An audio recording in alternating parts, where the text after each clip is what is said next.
અને પુરવઠા મંત્રી ભીખુસિંહ પરમારનું સાબર ડેરી ભાવફેર મામલે નિવેદન। તેમણે કહ્યું છે કે સાબર ડેરી વેપાર કરે છે અને ખેડૂતો પાસેથી દૂધ વેચાતું લે છે। ખર્ચ આવકના વાર્ષિક હિસાબ થાય એ પ્રમાણે ખેડૂતોને ભાવ અપાય છે। એ જે ભાવ આપવામાં આવે છે ઉચ્ચક ભાવ આપવામાં આવે છે। વર્ષના અંતે એનો હિસાબ થાય, એનું ઓડિટ થાય અને ઓડિટના આધારે જે પૈસા વધતા હોય એ ખેડૂતોને વેચી દેવામાં આવે છે। હવે આ તો વેપાર છે એટલે કોઈ વખત નુકસાન પણ થાય, કોઈ વખત નફો થાય। નુકસાન થયું જ નથી। અમારા ચેરમેનશ્રીના કહેવા મુજબ આ વર્ષે પણ ગઈ સાલ જેટલો ભાવ આપ્યો હતો એટલો જ ભાવ આપવાનો છે। પાલિકા વિસ્તારમાં આવેલ રતનપર, રાજકોટ બાયપાસ રોડ પર આવેલ વૃંદાવન, ચામુંડા પાર્ક, મેલડીપરા સહિતની સોસાયટીમાં વરસાદના વિરામ પછી 5 દિવસ સુધી પાણી ઓસર્યા નથી, જેથી મનપાની પ્રી મોન્સૂન કામગીરી પર સવાલ થઈ રહ્યા છે। આ વિસ્તારમાં અંદાજે 10,000થી વધુ લોકો વસવાટ કરે છે અને છેલ્લા ઘણા વર્ષોથી આ વિસ્તારમાં વરસાદી પાણી ભરાવાની સમસ્યા છે, છતાંય તંત્ર દ્વારા કોઈ જ કામગીરી કરાઈ નથી એવું સ્થાનિકો કહે છે। પાણી ભરાઈ રહેવાના કારણે પાણીજન્ય અને મચ્છરજન્ય રોગચાળો વકરી રહ્યો છે। રોડ રસ્તા પર પડેલા ખાડાને કારણે અવરજવરમાં હાલાકી પડે છે। ખાડાઓમાં પાણી ભરાઈ રહેતા વાહનો પણ અવરજવર કરી શકતા નથી। રજૂઆતને ધ્યાનમાં ન લેતા અંતે સ્થાનિકો રોષે ભરાયા છે અને ચૂંટણી બહિષ્કારની ચીમકી આપી રહ્યા છે। ચામુંડા પાર્ક વિસ્તાર, મથુરા પાર્ક વિસ્તારમાં તમે જોઈ રહ્યા છો કેટલા પ્રમાણમાં પાણી ભરાયા છે। વરસાદી પાણી ભરાયેલા છે, તેમ છતાં તંત્ર અમારી સાથે ઓરમાયું વર્તન રાખે છે અને અહીંયા ભયંકર પ્રમાણમાં અત્યારે લોકો માંદા પડ્યા છે, મેલેરિયા જેવા છે। અને તમે જોયો તો રસ્તાની અંદર કોઈ પણ જાતની એમ્બ્યુલન્સ કે વાહન વ્યવહાર આવી શકે તેમ નથી। વર્ષથી અમે રહેવી છીએ, આ પાણીનો કોઈ નિકાલ થતો નથી અને મચ્છરનો બહુ રોગચાળો છે। અને જો ડિલિવરી ઉપર બાય હોય એને કેમ લઈ જાવી? અમારી ડિલિવરી એ રસ્તામાં પાણી ભર્યા હોય અને મારા સસરા, મારા સાસુ બે બીમાર જ છે। અમારે મહિને મહિને દવાખાને લઈ જવાનો હોય પણ ઉતરી શકે એવું છે નહીં પોઝિશન। પાણીમાં કઈ રીતે ચાલે? કોઈ સગવડતા છે નહીં, વાહન કોઈ આવતા નથી, હાલવાની સમસ્યા, છોકરા કોઈ સ્કૂલે પહોંચી શકતા નથી। 3-4 બાયુને રિક્ષામાં ડિલિવરી થઈ જાય, 500 ગઢા બુઢા પાસાથી 108 નહીં આવતી, પાણીની સગવડતા નહીં, રસ્તાની નહીં, કોઈ જાતની સગવડતા નથી। મત લેવા તો આવતા જ નહીં। બધાને સાંભળવાનું છે, અમારો કોઈ આ ધણી ધોરી નથી। અમે આ બધી બાબતથી કંટાળીને બેઠા છે અને આ વસ્તુનો નિકાલ નહીં થાય તો આના માટે અમારે ઉગ્ર આંદોલન કરવું પડશે।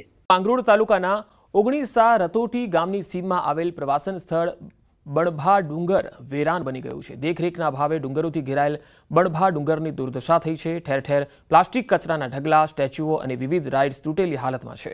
ચોમાસાની ઋતુમાં આ પ્રવાસન સ્થળ પર પ્રકૃતિ 16 કળાએ ખીલી ઉઠે છે।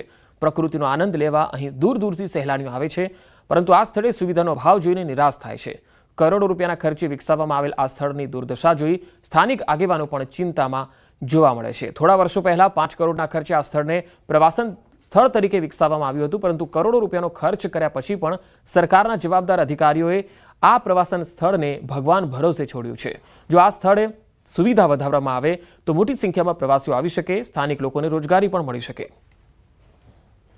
અહીંયા લોકો આવે છે, એ લોકોને રહેવા માટેની, પાણી પીવા માટેની, બાથરૂમ માટેની કે બહાર આવવા જવા માટેની પબ્લિકને સગવડ હોવી જોઈએ। એ કોઈ સગવડનો અહીંયા ઉપલબ્ધ નથી। એક વખત આ પ્રવાસન વિભાગે આની ગ્રાન્ટ મંજૂર કરીને બરમા ડુંગરની સુવિધા ઊભી કરી દીધી, ત્યાર પછી એનું રિનોવેશન જે કરવાનું તે આજ દિન 10 વર્ષની અંદર કોઈ દિવસ એનું રિનોવેશન નથી થયું। મિની સાપુતારા તરીકે આ સ્થળ વિકસી રહ્યું છે, ત્યારે સરકારે ફેઝ 2ની કામગીરી કરવી જોઈએ, જેથી ઓગણીસા સહિત 100% સંપૂર્ણ વસ્તી, આદિવાસી વસ્તી ધરાવતા ગામના લોકોને રોજગારી મળી શકે। અહીં લાઇટની સગવડ નથી, અહીં પાણીની સગવડ નથી, અહીં શૌચાલયની સગવડ નથી, જેથી લોકોને આવવા જવા માટે ખૂબ તકલીફ પડે છે। અહીં આ બરમા ડુંગર એ અમારા રટોટી ગામની હદમાં પડે છે, પણ અમારા ગામથી અહીં ડુંગર સુધી આવવા માટે અમને કાચા રસ્તે આવવું પડે છે, જે ચોમાસામાં અમારા માટે ખૂબ જ મુશ્કેલી ભર્યું છે। પાણીના સંગ્રહ માટે કરોડોના ખર્ચે ગામ કોતરો, ખાડીઓમાં ચેકડેમો બનાવવામાં આવે છે। પાણીનો સંગ્રહ તો નહીં, પરંતુ અહીં સ્થિતિ કંઈક અલગ જ છે, કારણ કે આ ચેકડેમો આજે ખંડેર હાલતમાં છે। બારડોલીના વાંકલ નજીકથી પસાર થતી ભૂખી નદી પર 30 વર્ષ પહેલા કાકરાપાર ગોળધા ઉદ્વહન સિંચાઈ યોજના હેઠળ ચેકડેમ બનાવવામાં આવ્યો હતો અને આ ડેમ લોકો માટે ફાયદાકારક પણ હતો, પરંતુ આજે ચેકડેમ જર્જરિત હાલતમાં છે। આ ભૂખી નદી પર 10થી વધુ ચેકડેમો બનાવાયા, પરંતુ આજે આ ચેકડેમોની હાલત દયનીય છે। ચેકડેમો ન હોવાથી ભૂખી નદી ઉનાળામાં સુકાઈ જાય છે અને પીવાના પાણીના સ્તર પણ નીચે જવાથી માંગરોળ, ઉમરપાડા જેવા તાલુકામાં પીવાના પાણીને લઈ ગામડાના લોકોની હાલત કફોડી થાય છે। સુરતના ટ્રાયબલ તાલુકાના નદી નાળા કોતરોમાં બનાવેલ ચેકડેમો ભ્રષ્ટાચારની ચાળી ખાઈ રહ્યા છે। મોટાભાગના ચેકડેમો તૂટેલી હાલતમાં પડ્યા છે. આ ચેકડેમો ભ્રષ્ટાચારની પોલ પણ ખોલી રહ્યા છે. આવા ચેકડેમો ગણે તો હજારોની સંખ્યામાં છે. બધી નાની મોટી ખાડીઓ પર બધે જ આવી રીતે ચેકડેમો બનાવવામાં આવેલા છે. એ પછી વડની ખાડી હોય, એ નાંદોલાની ખાડી હોય, એ વાંકલની ખાડી હોય, એ વેરાકોઈની ખાડી હોય, એ વસરાણીની ખાડી હોય, એવી અનેક ખાડીઓ પર આ બધા ચેકડેમો બનાવવામાં આવેલા છે મંગળૂર તાલુકા.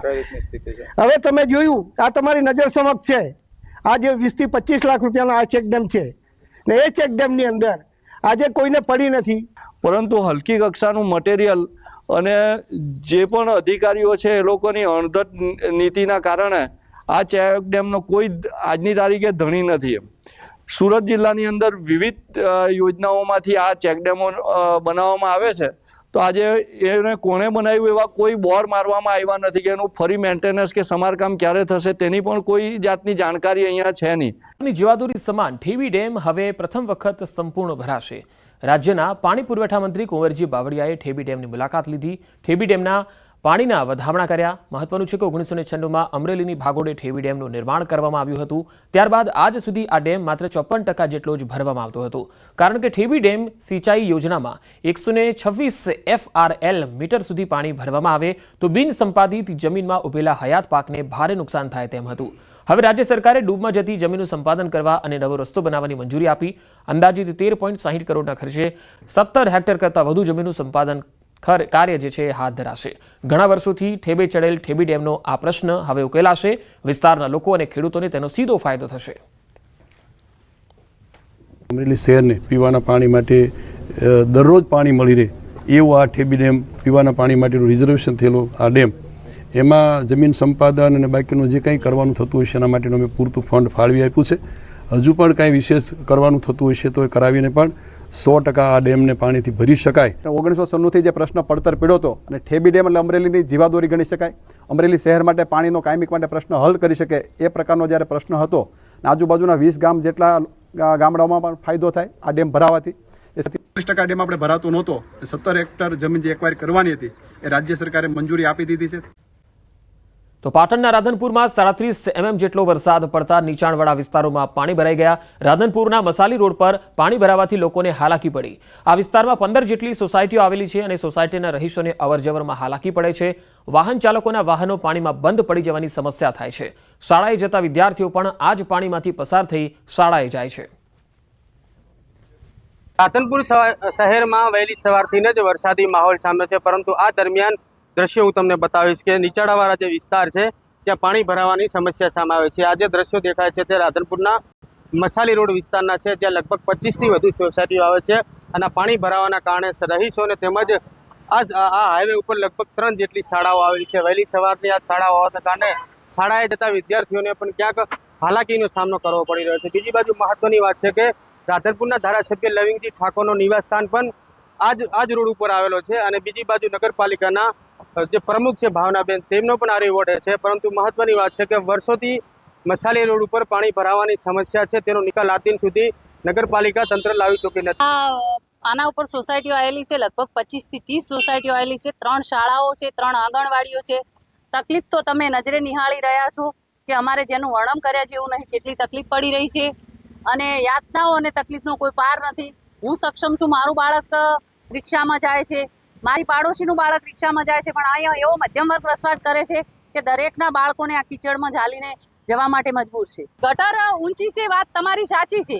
આમાં ગટર જે રહી એ આ વરસાદી પાણીના નિકાલ માટેની ગટર હતી, પણ જે તે વખતે લોકોએ આજથી 5 વર્ષ પહેલા ગટરમાં કનેક્શનો આપ્યા તો એના વિરુદ્ધ અધિકારીઓએ કેમ ઓપ્શન ના લીધો કે આ વરસાદી નિકાલનું પાણી છે ને આમાં વરસાદનું જ પાણી જશે તો રેગ્યુલર પાણી નહીં જાય. તો રેગ્યુલર પાણી જવા માટે એમણે કોઈ સુવિધા નથી આપી, એના લીધે લોકોએ આમાં કનેક્શન આપ્યા છે અને એ કાયમીના નિકાલ માટેનું કોઈ સોલ્યુશન આવતું નથી.